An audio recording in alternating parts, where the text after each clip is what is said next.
Greetings. The probability of this movie being amazing was 98.3%. And I gotta say, after watching it, this movie is pretty Vulcan awesome. I said Vulcan.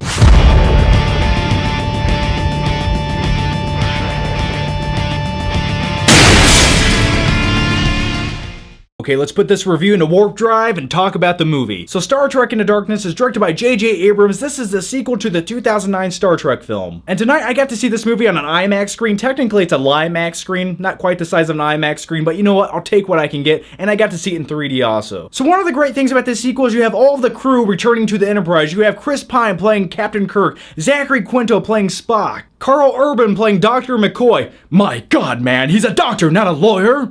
He doesn't technically say that line in the movie. And the movie also introduces RoboCop.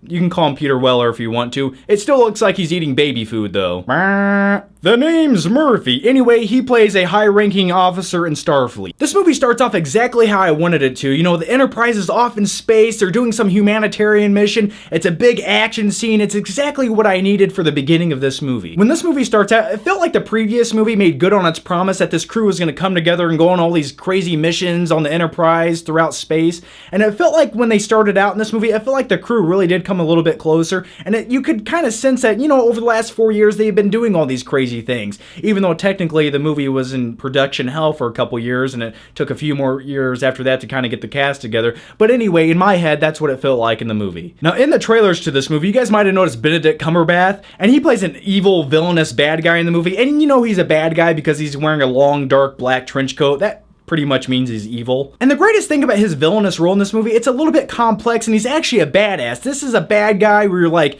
that is true evil, but at the same time there's a little bit more to him, because in the previous Star Trek film you had Eric Bana playing Nero, who was kind of like the villain of the entire movie, and in my opinion that was one of the weaker elements of the first movie. It was, you know, every time he was on the screen he didn't really have that presence about him that was just stone cold. You really bought into his character. He was a little bit bland and you're like, oh, okay, that's the bad guy. But in this movie, Benedict Cumberbatch, I can't keep saying that. I'm just, you know, he is a villainous bad guy. He does bad things, but at the same time, he's not just a one-dimensional character. There's other things about him that we learn as the movie progresses on. Also, when that guy's in a scene, he just has this cold gaze about him, but you really listen to him intently, and he's a little bit scary at the same time. Now, throughout Star Trek Into Darkness, the plot twists and turns a lot. You know, at one point, you might think you know exactly where the movie's going, then it kind of twists into something else a little bit, but not for the bad. You know, tonally, it doesn't feel different or anything. It just, the movie keeps throwing, you know, what do I want to call it? It keeps throwing curveballs at you. There's a baseball reference for you. When watching this movie, I came to the conclusion that J.J. Abrams is a director of the fans, because he evokes all these emotions that you got from the pre-established franchises or movies, and he recreates the moments and retweaks them, but they really give you that same feeling you got the first time you seen them. Judging by most of the trailers for this movie, you might assume that this movie spends a lot of time on Earth,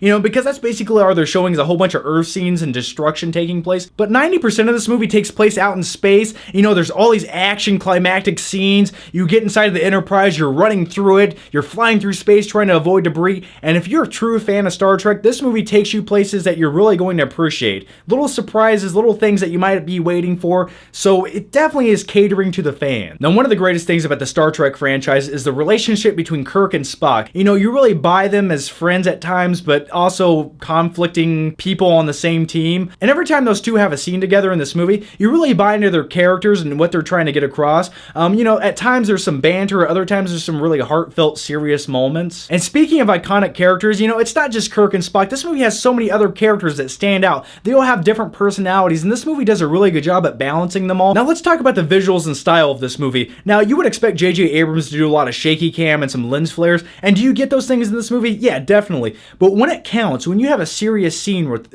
human emotion and drama, you know, he holds the camera still. He sits there and he lets you take all that emotion in as a viewer. J.J. Abrams knows how to fill a big epic climatic action scene in space, but he also knows how to settle down a little bit and film a dramatic scene. And that's what I really like about this guy, and that's what I really like about the film Star Trek, is because it balances all these things so perfectly, but it keeps that same visual tone and always keeps you excited throughout the movie. This movie always feels like it's moving and going, but at the same time, it gives you time to, you know, savor the emotions. I sound like the Joker.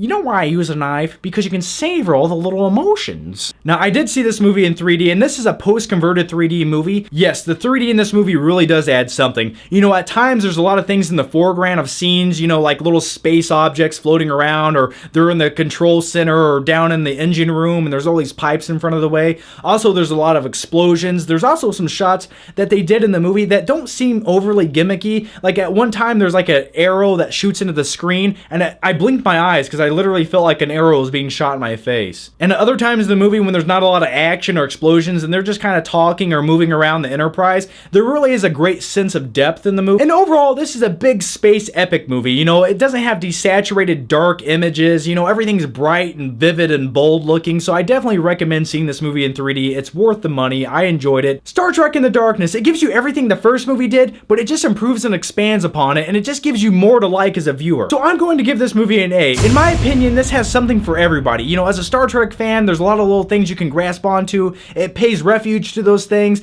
and also as a casual viewer, it's just entertaining and fun. So that's my take on Star Trek Into Darkness. Let me know your thoughts on the movie down below, and in a few more days, I'm going to have a fun-filled spoiler video talking all about the movie. I'm going to include a few guests, surprise guest. So anyway, beam me up, Scotty! Beam me up, Scotty! I forgot, I actually don't have that technology. I'm going to have to walk to the bathroom. Anyway, guys, thanks for watching, and I'll see you next time.